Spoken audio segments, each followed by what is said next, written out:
ちなみに岡本さん猫をやるとどうなるんですか？いや、僕ですか？はい。死ぬ。死んじゃうから。そんなに首絞めたら死んじゃう。そんなに首絞めたら死んじゃうからやめてあげて。ちょっと、りょうさんいいっすか？見本。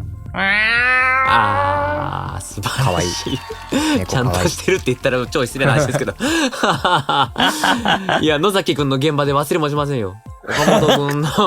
岡本くんは猫知らないんだねって言われました。